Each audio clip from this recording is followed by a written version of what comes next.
ಶಾರದೆ ದಯ ಪಾಲಿಸು ಈ ಬಾಳನು ಬೆಳಕಾಗಿಸು ಹೇ ಶಾರದೆ ದಯ ಪಾಲಿಸು ಈ ಬಾಳನು ಬೆಳಕಾಗಿಸು ನಾಡಿಗಳ ದಾರಿಯೇ ನಂಬಿಕೆಯ ನೆಲೆಯಾಗಿರಿಸು ಮುನ್ನಡೆಸು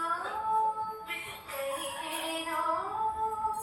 ನಾವಾಡೋ ಪದ ಪದದಲ್ಲೂ ಸಂಚರಿಸು ಹೂವಲ್ಲಿ ಜೇನು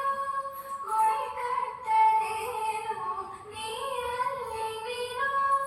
ಪಡೆ ಮುಟ್ಟದೇನು ಆದರಿಲ್ಲದಾನೇನೆ ಎಲ್ಲಾನು